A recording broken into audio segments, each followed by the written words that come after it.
Hello friends, welcome to traditional kitchen. இன்றைக்கி நம்ம கிச்சனில் நல்ல சுவையான உடைத்து ஊற்றிய முட்டை குழம்பு தான் செய்ய போகிறோம். வாங்க எப்படி செய்யலான்னு பார்க்கலாம். இப்போ குழம்பு செய்கிறதுக்கு ஒரு பாத்திரம் வச்சுருக்கேன். அதில் 2 டீஸ்பூன் அளவுக்கு எண்ணெய் சேர்த்துக்கலாம். எண்ணெய் வந்து உங்கள் விருப்பத்துக்கு தகுந்த மாதிரி கூட குறைச்சி சேர்த்துக்கோங்க. இப்போ எண்ணெய் வந்து கொஞ்சம் சூடாகட்டும். இப்போ எண்ணெய் சூடானோன்னே ஒரு சின்னதாக ஒரே ஒரு பட்டை, ஒரு ஏலக்காய், 2 கிராம்பு, அரை டீஸ்பூன் அளவுக்கு சோம்பு. இப்போ இதுக்கு லேசாக பொரிஞ்சு வரட்டும். இப்போ எல்லாம் பொரிஞ்சு வந்துருச்சு. இப்போ இதில் ஒரு கைப்பிடி அளவுக்கு சின்ன வெங்காயம் சேர்த்துக்கலாம். பெரிய வெங்காயம் ஒன்று பொடியாக கட் பண்ணி வச்சுருக்கேன், அதையும் சேர்த்துக்கலாம். இது கூடவே ஒரு கொத்து கருவேப்பிலை, இது எல்லாத்தையும் சேர்த்து நல்லா வதக்கி விட்டுருங்க. வெங்காயம் கொஞ்சம் கண்ணாடி பதம் வர அளவுக்கு வதக்கி விட்டுறலாம். அடுத்ததாக ஒரு கைப்பிடி அளவுக்கு பூண்டு சேர்த்துக்கலாம். இப்போ எல்லாம் சேர்ந்து நல்லா வதங்கட்டும்.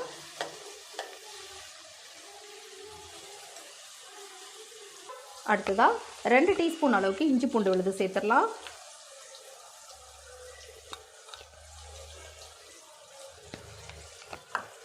சேர்த்துட்டு அதோட பச்சை வாசனை போகிற அளவுக்கு நல்லா வதக்கி விட்டுருங்க.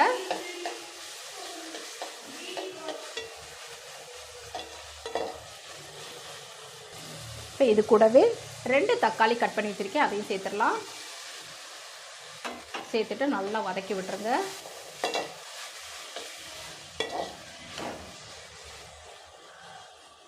தக்காளி வதங்குறதுக்காக கொஞ்சமாக உப்பு. இப்போ இது நல்லா வதங்கட்டும். ஓரளவுக்கு தக்காளி வதங்கினதுக்கு பிறகு நம்ம மசாலா சேர்த்துக்கலாம். இது ஈஸியாக செய்யக்கூடிய முட்டை குழம்பு தான், ஆனால் டேஸ்ட்டும் ரொம்ப நல்லாயிருக்கும். தக்காளி வெங்காயம் எல்லாமே நல்லா வதங்கிடுச்சு. தக்காளி வந்து இந்த அளவுக்கு வதங்கினதுக்கு பிறகு நம்ம இப்போ மசாலா சேர்த்துடலாம். நான் 3 டீஸ்பூன் அளவுக்கு குழம்புத்தூள் சேர்க்குறேன். வீட்டிலே அரைச்ச குழம்புத்தூள். உங்கள்கிட்ட குழம்புத்தூள் இல்லை அப்படின்னா நீங்கள் மல்லித்தூள், மிளகாய்த்தூள், மஞ்சள் தூள்லாம் தனித்தனியாக சேர்த்துக்கோங்க.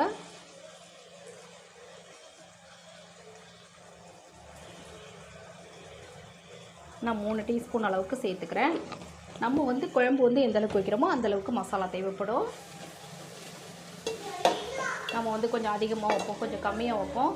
அந்த மாதிரி நம்ம வைக்கிறத பொறுத்து தான் நம்ம வந்து மசாலா சேர்த்துக்கணும். இப்போ இதில் குழம்புக்கு தேவையான அளவு தண்ணி.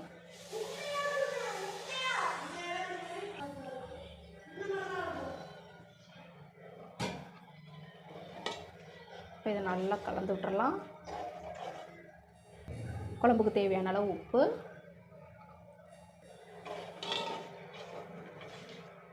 இப்போ இதை நல்லா கலந்து விட்டுறலாம். கலந்து விட்டுட்டு இப்போ இதை ஒரு மூடி போட்டுட்டு நல்லா ஒரு 8 நிமிஷம் நல்லா கொதிக்க விட்டுறலாம். 8 நிமிஷம் கொதித்ததுக்கு பிறகு அதுக்கு பிறகு தான் நம்ம முட்டை பார்க்கலாம். பாருங்கள், நல்லா ஒரு 7-8 நிமிஷம் குழம்பு வந்து நல்லா கொதிச்சிருச்சு. இதை ஒரு தடவை நல்லா கலந்து விட்டுறலாம். இப்போ கலந்து விட்டுட்டு இப்போ இதில் 1 கப் அளவு தேங்காய் பால் சேர்த்துக்கலாம். நான் வந்து தேங்காய் பேஸ்ட்டு சேர்க்கலை, தேங்காய் பால் சேர்த்துருக்கேன். 1 கப் அளவு தேங்காய் பால் சேர்த்துருக்கேன். இப்போ இதை வந்து நல்லா ஒரு தடவை நல்லா கலந்து விட்டுட்டு இப்போ மீடியம் ஃப்ளேமில் வச்சு இப்போ மூடி போட்டு 1 நிமிஷம் மட்டும் கொதிக்கட்டும். அதுக்கு பிறகு நம்ம முட்டை சேர்த்துடலாம். பாருங்கள், தேங்காய் பால் சேர்த்து நல்லா குழம்பு கொதிச்சிட்ருக்கு. இப்போ இதை ஒரு தடவை மட்டும் கலந்து விட்டுறலாம். இப்போ கலந்து விட்டுட்டு நம்ம முட்டையை சேர்த்துடலாம். இப்போ நான் ஒரு 4 முட்டை சேர்க்க போகிறேன். இப்போ இதை உடச்சி இதில் அப்படியே சேர்த்துடலாம். மெதுவாக சேருங்க. அடுப்பை வந்து சிம்மில் வச்சுக்கணும்.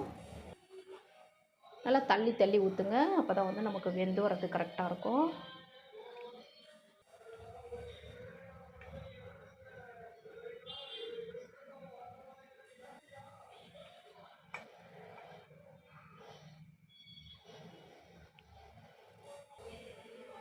இப்போ தேவையான முட்டையெல்லாம் நான் ஊற்றிட்டேன். இப்போ இது மேலே ஒரு 1/2 டீஸ்பூன் அளவுக்கு மிளகுத்தூள் சேர்த்துடலாம். நம்ம வந்து இப்போ வந்து கரண்டி போட்டு கிண்டவே கூடாது. நல்லா வெந்ததுக்கு பிறகு தான் நம்ம எடுக்கணும். இப்போ இது மேலேயே கொஞ்சமாக கொத்தமல்லியும் சேர்த்துடலாம்.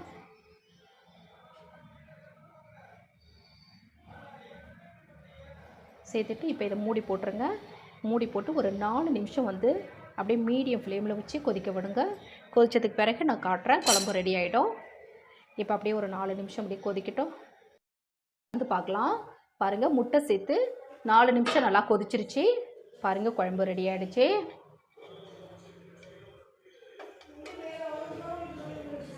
பாருங்கள், சூப்பராக குழம்பு உடைச்சி ஊற்றிய முட்டை குழம்பு ரெடி ஆகிடுச்சுங்க. ரொம்ப ரொம்ப சூப்பராக இருக்கும். அதே மாதிரி உங்களுக்கு ஈஸியாகவும் செஞ்சிடலாம்.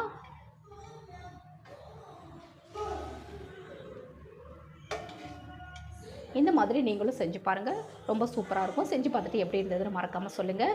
நான் செய்த இந்த வீடியோ உங்களுக்கு பிடிச்சிருந்ததுன்னா உங்கள் ஃப்ரெண்ட்ஸ், ரிலேட்டிவ்ஸ் எல்லாருக்கும் ரொம்ப ரொம்ப ஷேர் பண்ணுங்கள், லைக் பண்ணுங்கள். நம்ம சேனலை மறக்காமல் சப்ஸ்கிரைப் பண்ணி சப்போர்ட் பண்ணுங்கள் ஃப்ரெண்ட்ஸ். தேங்க்யூ.